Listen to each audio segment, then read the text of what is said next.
Jesus calms the storm. O, tama. So ngayon, ang story natin ay Stories of the Bible. The Lost Sheep.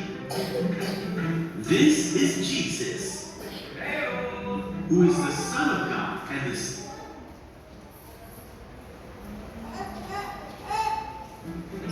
This is Jesus. Stories of the Bible. The Lost ano daw yung story natin?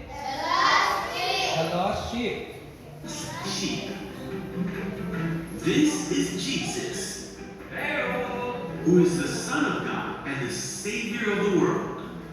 While Sino daw siya? Jesus was on earth, he taught everyone about God's love. He healed many people from their sickness. Anong ginagawa ni Jesus? Nagpapagaling. Tama. Performed many miracles like calming storms, and even raised people from the dead. What? So, anong ginawa niya? Binuhay niya yung tao. Jesus taught everyone about God's love. All kinds of people would come to hear Jesus speak, including tax collectors and people who made bad choices. This made the Pharisees and Jewish leaders mad. They didn't think that Jesus should be around these kind of people. So Jesus told them this story.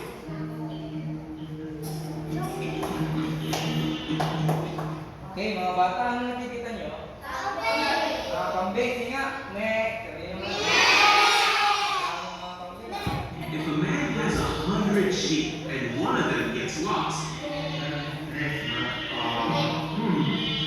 what will he do? Wala.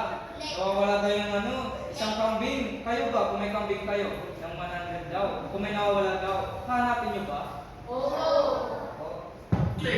Won't he leave the 99 others and go to search for the one that is lost until he finds it? And when he's found it, Nahanap niya na daw. Anong ginawa niya? Masaya siya. Kayo ba, kapag ano bang nawala sa inyo? Kung may laban ba kayo, kapag nahanap niyo ba, masaya ba kayo? Kung nawala sa cellphone niyo, masaya ba kayo? he will joyfully carry it home. When he gets home, he will call together his friends and neighbors, saying, Yung nahanap niya daw, tinawag niya daw yung mga niya, kapitbahay niya, sa mga relatives niya na magsaya daw. Kayo ba, kapag sabihin natin, mataas na po niya sa school, masaya ba kayo? Celebrate with me, because I have found my lost sheep.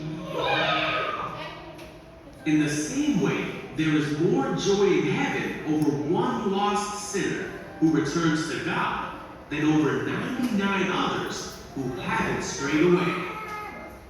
Okay, so sabi ni Jesus, hello? Hi! Okay, so sabi ni Jesus, masaya daw ang langit kung may makasalanan na tumalikod sa makasalanan at lumapit sa Diyos. Kaya tayo, lumapit din tayo kay kanino? Jesus. Katulad ng sheep. Okay, so sabihin natin ng natin ngayon, memory verse. Excited ba kayo? Hello? Hi! Excited ba kayo sa memory verse?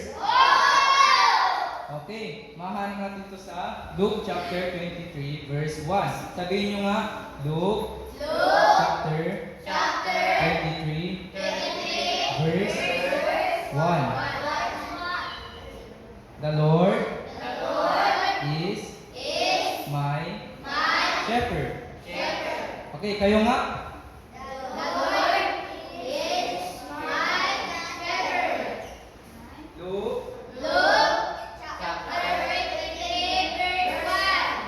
Okay, so kailangan ko ng tatlong volunteer kung sinong gusto. Mag-memory sa harap. Bibigyan namin ng prize. Tatlo. Dito, saka dito.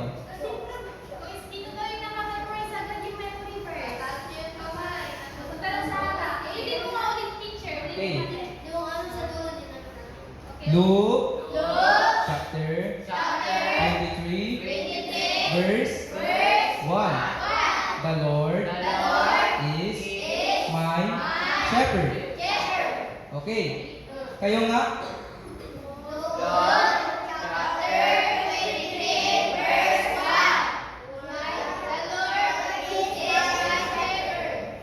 Ready na ba kayo? Okay, so sino pumunta sa harap?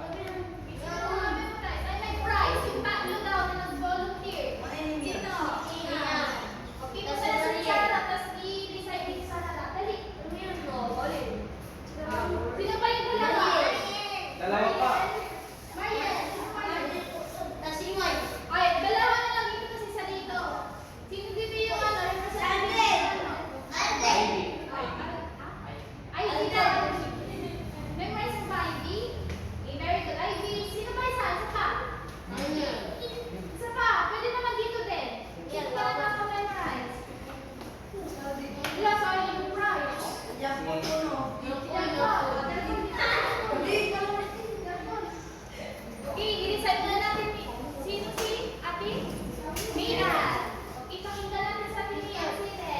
Luke chapter 23 verse 1. The Lord is my shepherd. Okay, palakpakan natin sila Timian ng palakpak. Ano? Toka? 1, 2, 3, go!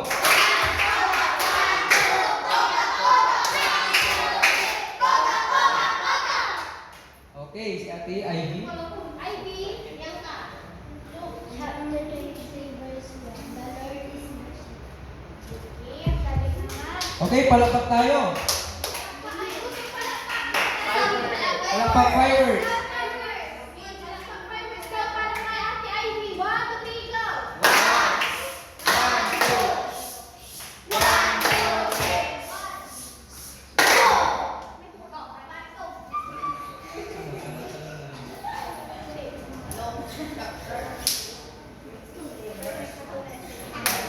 Okay, yung teacher Lian, pakisulat nga yung mga nag-recite na yun. Tapos, next Sunday, attend kayo para ibigay yung prizes nyo, no?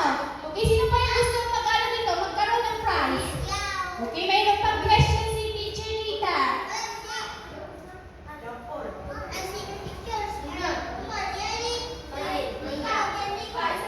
O, isa pa.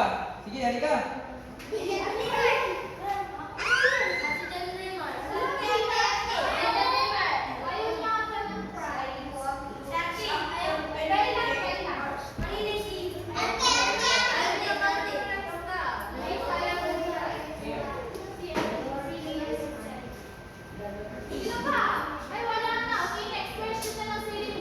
Wala na. Okay, next question tayo.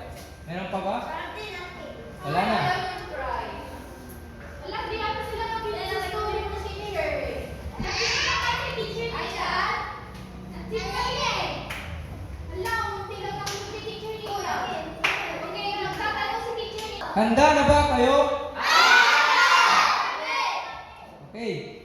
So, ano yung story natin ngayon? Anong pangalan? Magtaas kayo, ano?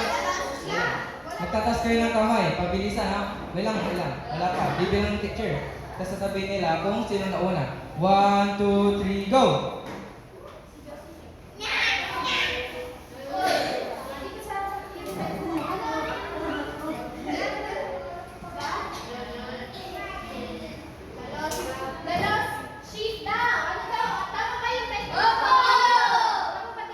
Tama! Ngayon, palakpakan natin siya. Ng palakpak sa buhay. At alon. Sige.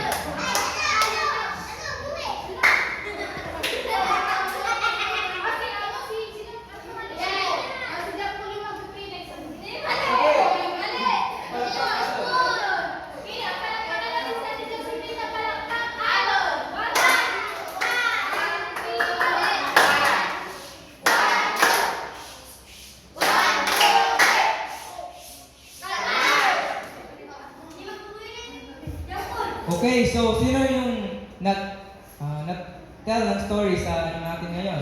Story natin. Sa ano daw, sa story, sino yung nagbibigay ng ano, ng pero nagbibigay ng story sa iba. Gano'n, nag-story sa Bibilang kami. Baba niyo muna kamay niyo. Okay. 1, 2, 3. Oh, wala kang go. 1, 2, 3.